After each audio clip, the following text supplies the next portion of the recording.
Alhamdulillah, we have Sheikh Hamza Yusuf, founder of the Zaytuna Institute, with us today. Assalamu alaikum. Alaikum assalam. How are you doing? Alhamdulillah. The topic of discussion is ethnic jihad, the struggles of Muslims in America. Can you give us a little history in terms of the Muslim struggles in America and why you think this topic is important? Well, the term, Bismillah ar-Rahman ar-Rahim, first of all, the term ethnic jihad was something that I thought of in relation to the struggle of minority peoples to be enfranchised in the United States. That's a struggle. Every community that comes to these shores, with the exception of the traditionally dominant Anglo-Saxon Protestant community, every community that has come to these shores has really had to struggle for enfranchisement, to be recognized as a community. And some of these communities are actually still struggling. They haven't gained full enfranchisement. Other ones have. For instance, the Irish American community was one of the most oppressed communities in the United States. A lot of people don't know that. They don't realize that white Irish, who as pale as the moon, nonetheless were treated actually lower than Native American and black people in this country. And also there was a lot of divide and conquer tactics that were used, getting the Irish and the African Americans to fight each other in some of the inner cities, especially in New York and in Boston area and Chicago and these places. So ethnic jihad is really the struggle of different ethnicities in becoming part of America's tapestry. Now, in one sense, the Muslims aren't really an identifiable ethnic category, but the majority of Muslims do make up peoples of color in the United States. They're from the African American community, from the South Asian community, from the Arab community, and increasingly from the Hispanic community. The Euro-American Muslims are a very small minority within the Muslim, although they're gaining some ground. So the ethnic jihad is really part of the Muslim struggle in this country, because the Muslims are still identified largely as non-white peoples. And so really that it's about highlighting that struggle of non-white peoples in the United States to be enfranchised and to be part of what this country has set up as its highest ideals. And they're wonderful ideals, but ideals are only ideals if they are achievable, if they can become realities. If they're not, they're fantasies. And so this country is constantly challenged to work towards those ideals until the ideals become realities, and then other ideals emerge. You know, if you look at the 14th Amendment, which was designed originally to enfranchise black people in this country, and that was passed in the 1860s, and yet it wasn't until the 1960s that you had the Civil Rights Amendments. And to this day, even though there has been a lot of ground gained in the last 40 years, there's still a lot of work to be done. So it's really highlighting the aspects of the Muslim struggle in the United States. What are some of the biggest struggles you see facing the American Muslim? And of those struggles, which one of those are the biggest? Well, probably the greatest struggle for the Muslims today is to rediscover their Islam. I mean, I would say that was the biggest challenge, because Muslims, I mean, there was a certain point, I was in a Muslim prep school in England, just visiting. I was giving a lecture there, and we were staying there for like a week, and I was in a room, and it was actually a Quranic. It was a school for Hifz al-Quran, and then they had academics, so it was like a Muslim private school. And we were moving some beds out, and under one of the beds, under the mattress, there were all these pornographic magazines. And I remembered really being shocked by that. But the more I thought about it, I just remembered my own experiences at a Catholic preparatory school, where things like that were pretty common. So what it made me realize is just that for a lot of Muslims, their religion is it's just what they were born into, and they haven't really taken it on as a serious commitment of faith. For converts, that's that is the sine qua non of your conversion, that this is a very serious thing and you're going to take it very seriously. So for me, it took a long time to really realize that a lot of Muslims are they're just born into this religion, and it really hasn't, in some ways there's a higher commitment than, say, Christianity, just by the fact that even the most marginalized Muslim often prays 5 times a day. And that does take a level of commitment that you might not find in, say, a marginalized Christian or Hindu or Buddhist or a Jewish person. So I think that's the real challenge, is to really take the religion seriously, that it's a very serious matter. So do you think that the converts have a struggle in terms of navigating themselves inside the Muslim community to find out or to realize what's culture and what's Islam? Well, obviously, if you become a Muslim, for me, when I became Muslim, I identified with North African Islam initially, and then later West African Islam. But then at a certain point, I realized I can't identify with a cultural Islam, because I'm not a West African, I'm not a Mauritanian, I'm not a Moroccan, I'm from America, I'm from California. And so how then can I be a Muslim and still be what I am? And that took me a long time to come to that understanding. And so now it becomes, how do we create an American Islam that is true to the highest principles of Islam, it's true to the Quran and to the Sunnah of the Prophet ﷺ, and yet it's not something that's going to be alien in the sense that I have to adopt another culture. I have to become something else. I have to, eat a certain type of food or wear a certain type of clothes. Those things that unfortunately a lot of Muslims do associate with the religion, they have to be freed from the religion, or rather the religion has to be freed from them. So that's a struggle also. That's another really important factor, and I think converts do have a difficult time. It's very rare to meet. I've only met one convert that I can honestly say really transitioned into Islam in a very healthful way. Most people that I've seen usually become fanatics for a certain period of time, and that was certainly the case with me. So I think that's the more common experience, because conversion is a very powerful experience. As we know that you founded Zaytun Institute in 1996 for the revival of the Islamic sciences, what role do you see Zaytuna playing in alleviating the struggles of Muslims in this country? Well, one of the biggest problems that we have is a lack of sound scholarship. We don't have trained, most of the imams that are giving khutbah, they haven't really been trained to do that. Most of the khutbahs that I hear don't even fulfill the basic requirements of one of the 4 madhabs in order to be a sound khutbah by traditional Sunni Islam. So those are real problems in the community. So participating in the production of qualified, well-grounded students of knowledge and carriers of knowledge I think is an immense contribution.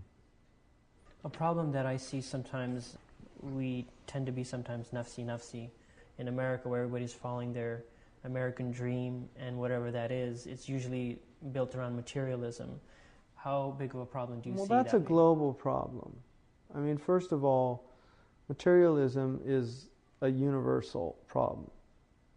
The Quran talks a lot about hayatud dunya, the life of this world, being deluded by the life of this world. That has nothing to do with the Americans or any other group.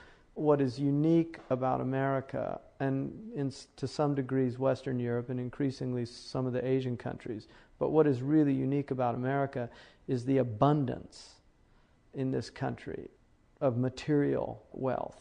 Even a middle class and even a lower middle class family lives like many of the so-called wealthy people in other countries.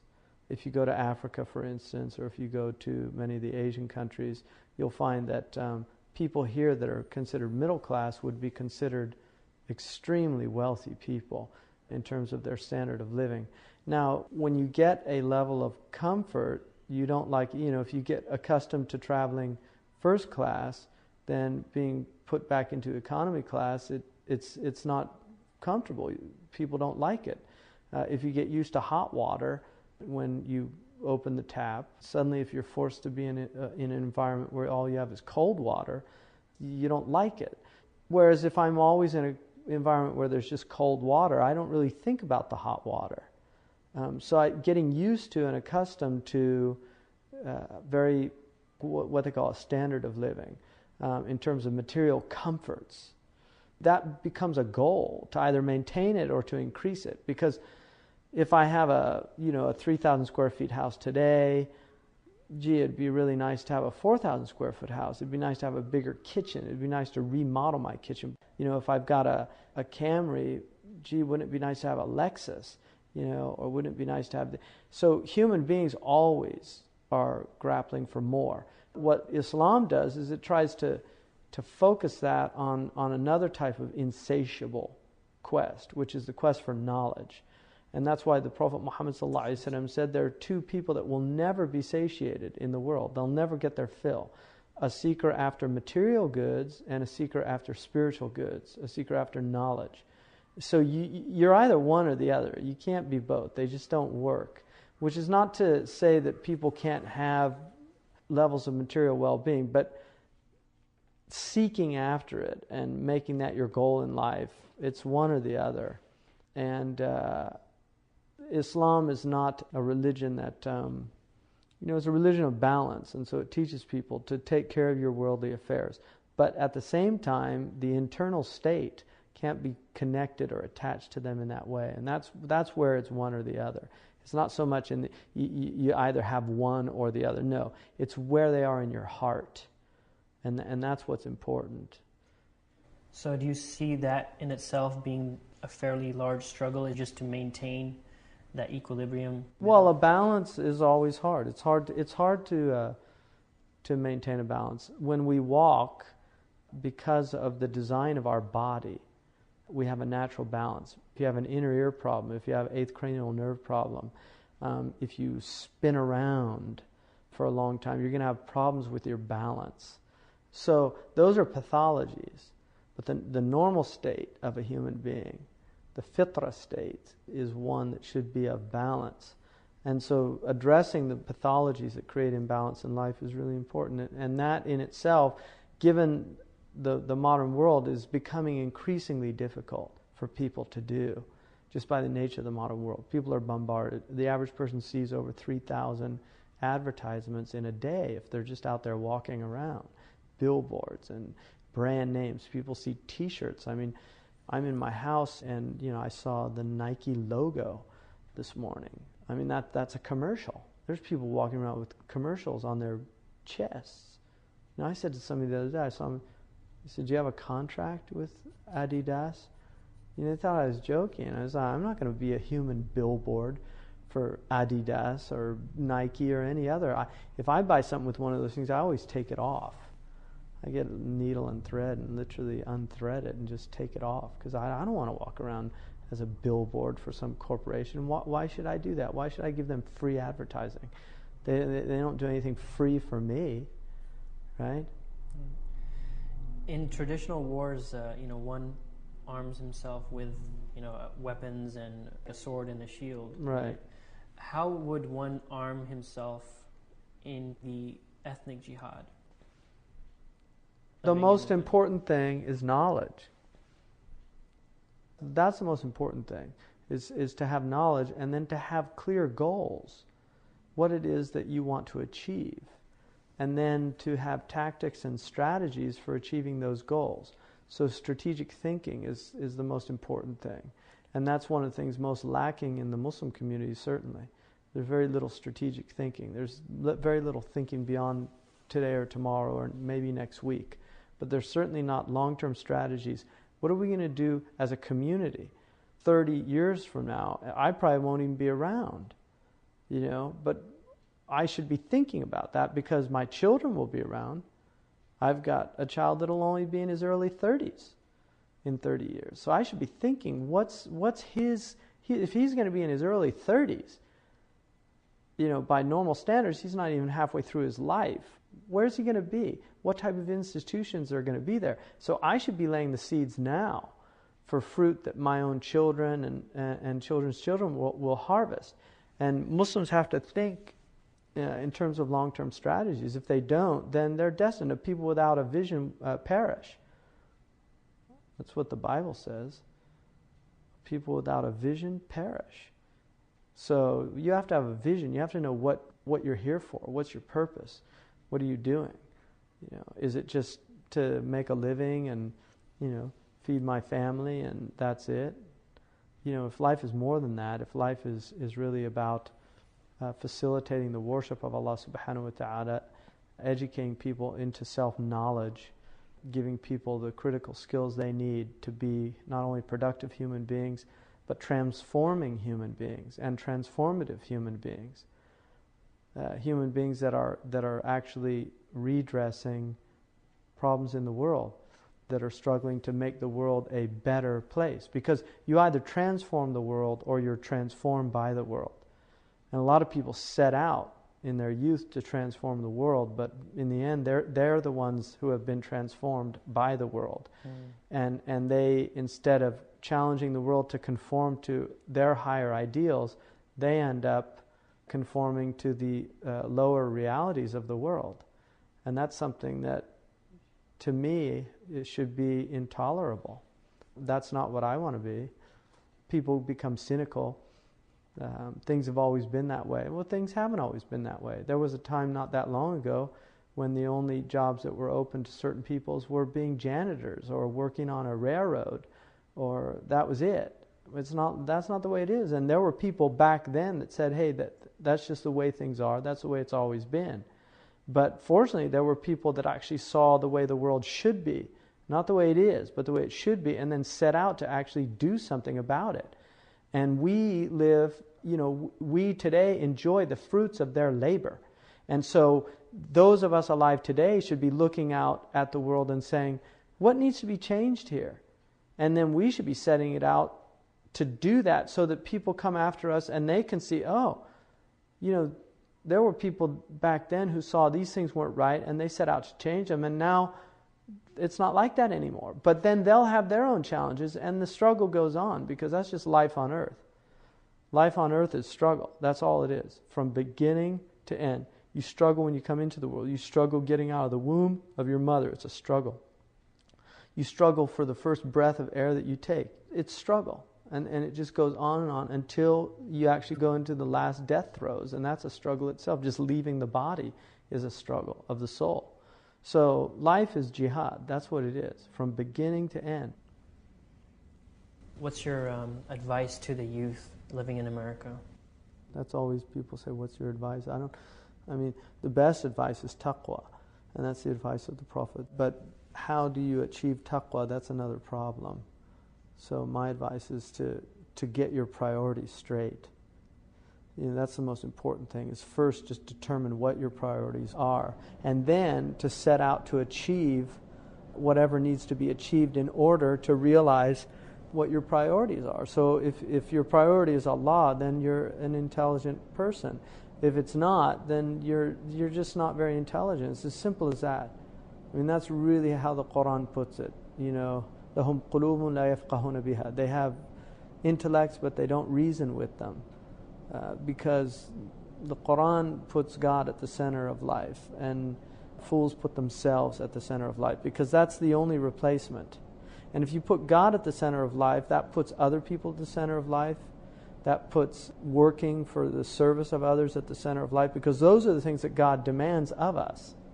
Do you see? This idea that, Muslims are God-obsessed, or no, it's God is just telling us to take care of other people. So we serve the Creator by serving the creation. By serving His creation. And that's the difference between egocentric people and theocentric people. That's the difference between people that have hearts and people that have appetites. It's the difference between people of virtue and the people of vice. It's the difference between people of light and people of darkness. It's the difference between people of the spirit and people of matter. It's as simple as that. It's not a complex thing. And there's a struggle that goes on in the heart of a human being every single day of our lives. That struggle goes on. It's the struggle between choosing. It's the struggle of choosing between those two choices that are presented before us. And it's a day-by-day struggle. It's a step-by-step struggle. The good versus evil, us versus them, is in the human heart. The us is the highest qualities of man, and the them is the lowest qualities of man. And every human being has us and them potentials, and they choose. Mecca 1.